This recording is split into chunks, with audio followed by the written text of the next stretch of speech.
정윤호는 오래 다닌 건설사에서 임원 자리에 올랐다. 은퇴까지 5년이 채 남지 않았다. 집은 부자 동네 고급 아파트, 차는 외제 대형 세단 닷밖에서 보면 흠잡을 데 없는 인생이었다. 그러나 집안 공기는 늘 무겁게 가라앉아 있었다. 저녁 식탁에서 정윤호는 숫자 이야기를 꺼냈다. 이제 슬슬 정리해야겠어. 회사 지분도 집도 앞으로 민수랑 다영한테 어떻게 나눠줄지 생각 좀 해야지. 박선희는 젓가락을 내려놓았다. 다영이는 안정적인 직장이 있잖아. 민수는 음악한다고 매일 방에서만 지내는데 솔직히 말해 그 애는 아무 준비도 안 되어 있어. 정윤호는 무심하게 고개를 끄덕였다. 나도 같은 생각이야. 민수는 대답하지 않았다. 대신 숟가락을 내려놓고 식탁을 떠났다. 속으로는 부글부글 끓었다. 가족이 자신을 실패한 인생으로 보는 시선이 더는 견딜 수 없었다. 방에 들어와 기타를 집어들며 중얼거렸다. 언젠간 보여줄 거야. 그날 밤 정윤호는 대학 동기 최상혁과 술자리를 가졌다. 상혁은 과거에도 사업을 몇 번 성공시킨 이력이 있었다. 술잔을 기울이며 상혁이 은근슬쩍 말을 꺼냈다. 윤호야, 이번에 물류센터 투자 들어가는데 확실한 거냐? 너도 좀 넣어보지 않을래? 정윤호는 잠시 망설였다. 지금은 좀 은퇴 준비도 해야 하고. 상혁이 웃으며 어깨를 툭 쳤다. 은퇴 준비? 그래서 더 해야지. 이번 거 성공하면 넉넉히 물려줄 수 있을 거야. 집에 돌아온 정윤호는 머리가 복잡했다. 이 기회를 잡아야 할까 아니면 그냥 안전하게 갈까. 거실 불이 꺼져 있었지만 박선희는 깨어 있었다. 어디 갔다 왔어? 정윤호가 대수롭지 않게 대답했다. 동기 모임이야. 박선희는 짐짓 태연했지만 눈빛은 날카로웠다. 윤호의 표정에서 흔들림을 읽었기 때문이다. 다음 날 아침 출근길, 정윤호는 자신이 선택할 길을 속으로 정리했다. 조금만 더 벌면 다영도 선희도 만족할 거야. 민수야 뭐 음악하는 건 취미라 생각하면 되지. 자신이 합리적이라고 스스로 위로했다. 그러나 마음 한편이 무겁게 눌렸다. 민수는 방 안에서 새벽까지 곡을 썼다. 모니터 불빛 아래 피곤한 얼굴이 빛났다. 아버지, 어머니, 나는 돈 말고 음악으로 증명할 거예요. 가족 누구도 그의 목소리를 들을 수 없었다. 정윤호는 오늘도 회의실에서 숫자와 계약서를 바라보며 마음속 저울질을 이어갔다. 정윤호는 최상혁의 제안을 받아들였다. 계약서에 사인을 하는 순간 손끝이 떨렸지만 입가에는 미묘한 미소가 번졌다. 이 정도면 안전하다. 상혁이는 나를 배신할 리 없어. 스스로를 다독이며 마음속 불안을 억눌렀다. 며칠 뒤 박선희가 통장에서 이상한 출금을 발견했다. 윤호 씨, 이거 뭐야? 이렇게 큰 돈을 어디에 쓴 거야? 정윤호는 아무렇지 않은 듯 대답했지만 눈길이 흔들렸다. 아는 사람 사업 도와준 거야. 곧 돌려받을 돈이야. 그러나 박선희의 표정은 차갑게 굳어졌다. 은퇴 얼마 안 남았는데 또 무슨 위험한 짓을 해? 그 질문이 귓가에 오래 남았다. 민수는 기타 연습에 몰두했지만 거실의 냉랭한 공기에 마음이 무거워졌다. 저녁 식탁에선 대화가 오갔다기보다 한숨만 흘렀다.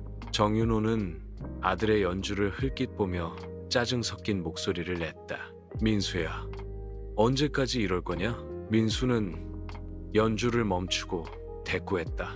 아버진 내가 뭘 원하는지 알지도 못하면서 왜 간섭만 해요? 그 순간 둘 사이의 거리가 더 벌어졌다. 2달이 지나도 최상혁에게선 아무 소식이 없었다. 전화를 걸어도 받지 않았고 메시지에도 답이 없었다. 불안이 조용히 그러나 빠르게 퍼졌다. 어느 날 퇴근 후 그의 집 앞에 찾아갔지만 문은 굳게 잠겨 있었다. 이웃이 무심히 말했다. 며칠 전에 이사 나갔던데요? 정윤호의 다리가 풀리며 벽에 기대섰다. 식은땀이 흐르고 도시의 불빛은 멀게만 느껴졌다. 믿었던 사람이 자신을 속였다는 사실이 가슴을 후벼 팠다. 정윤호는 사라진 돈을 숨기려 애썼지만 오래가지 않았다. 박선희가 계좌 내역을 들이밀며 물었다. 얼마나 넣은 거야? 윤호는 한참 망설이다 낮게 말했다. 3억, 아니 3억 5천. 박선희의 눈빛이 싸늘하게 변했다. 평생 숫자만 보던 사람이 숫자에 속다니. 그날 밤 부부의 언성은 높아졌다. 당신 때문에 우리 노후가 엉망이야. 박선희의 울부짖음이 거실을 울렸다. 정윤호도 목소리를 높였지만 말이 점점 힘을 잃었다. 가족을 위해서라며 스스로를 변명했지만 그 말조차 허공에 부딪혀 산산이 부서졌다. 민수는 방 안에서 이 모든 소리를 들으며 기타줄을 무심히 튕겼다. 어릴 적 웃음이 가득했던 식탁이 떠올랐다가 곧 지워졌다. 가족은 같은 집에 있었지만 이미 서로 다른 섬 같았다. 며칠 뒤 회사에서 대표가 물었다. 정상무, 요즘 무슨 일 있습니까? 윤호는 억지 웃음을 지었지만 손끝이 떨렸다. 퇴근길에 창밖 불빛이 스치듯 지나가도 마음은 한없이 어두웠다. 밤마다 거실의 공기는 무겁게 내려앉았다. 이제 어떻게 할 거야? 박선희의 목소리가 낮게 울렸지만 윤호는 대답하지 못했다. 불안이 목까지 차올랐다. 정윤호는 퇴직을 앞두고 마지막으로 명예를 지키려 애썼다. 그러나 사라진 돈과 회사의 압박이 동시에 덮쳐왔다. 상사가 서류를 던지며 말했다. 정상무, 이런 실수 2번 다시 없도록 하시오. 당신답지 않잖아. 윤호는 고개를 숙였지만 얼굴에 핏기가 사라졌다. 내가 이렇게까지 초라해졌나? 퇴근길, 길거리에선 사람들의 웃음소리가 들려왔다. 젊은 직장인들이 삼삼오오 모여 야식을 먹고 떠드는 모습이 유난히 눈에 발렸다. 나도 저럴 때가 있었지. 그는 스스로 중얼거리며 차 안에서 한숨을 쉬었다. 집에 돌아오니 민수가 혼자서 기타를 치고 있었다. 따뜻한 멜로디였지만 윤호의 귀에는 그저 공허한 소음처럼 울렸다. 민수야, 너도 이제 좀 현실을 봐라. 음악만 한다고 되는 게 아니야. 민수는 손을 멈추며 쓴웃음을 지었다. 아버진 제 미래보다 본인 체면이 더 중요하잖아요. 그 한마디에 윤호의 가슴이 철렁 내려앉았다. 밤이 깊어질수록 윤호는 자신이 점점 가족에게서 멀어지고 있다는 걸 느꼈다. 거울 속의 자신은 낯설고 초라했다. 손끝에 남은 떨림이 지워지지 않았다. 정윤호의 비밀은 오래가지 못했다. 회사 동료에게까지 소문이 번졌다. 점심시간 구석 테이블에 앉아있는 윤호에게 한 동료가 다가왔다. 상무님, 그 얘기 진짜입니까? 윤호는 아무 대답도 하지 못했다. 식탁 위 젓가락만 허공에 맴돌았다. 집에서도 공기는 무겁게 가라앉았다. 박선희는 남편의 얼굴만 봐도 우라가 치밀었다. 윤호 씨, 이제 그만 인정해. 잘못했잖아. 윤호는 분노와 자책이 뒤섞인 눈빛으로 대답했다. 내가 가족을 위해 한 일이야. 그게 가족을 망치고 있는 거야. 짧은 대화가 폭탄처럼 터졌다. 민수는 방문 틈 사이로 들려오는 목소리에 고개를 떨궜다. 아버지가 왜 저렇게까지 됐지? 음악을 붙잡고 싶은 마음과 가정의 불안을 외면하고 싶은 마음이 엇갈렸다. 결국 박선희는 친구 집으로 며칠 몸을 피했다. 텅 빈 식탁 앞에 홀로 앉은 윤호는 숟가락조차 들지 못했다. 내가 왜 이러고 있지? 스스로에게 묻는 목소리가 쓸쓸하게 메아리 쳤다. 정윤호는 돈을 메우기 위해 은행 대출을 알아봤다. 하지만 신용도는 이미 바닥이었다. 상담원은 냉정하게 말했다. 상우님, 이 조건으론 어렵습니다. 윤호는 창구를 떠나며 씁쓸한 미소를 지었다. 이 나이에 신용불량이라니. 민수는 음악 경연 참가 소식을 전했지만 윤호는 귀담아 듣지 않았다. 아버지, 나 이번에 큰 무대에 나가. 그런 거에서 뭐하냐. 돈이나 벌어야지. 민수의 눈빛이 차갑게 식었다. 아버진 진짜 날 모르는구나. 윤호는 결국 사채업자를 만났다. 좁은 사무실 안 퀴퀴한 냄새가 코를 찔렀다. 정상무님, 이자 조금 세도 괜찮으시죠? 윤호는 잠시 눈을 감았다. 이 길뿐이야.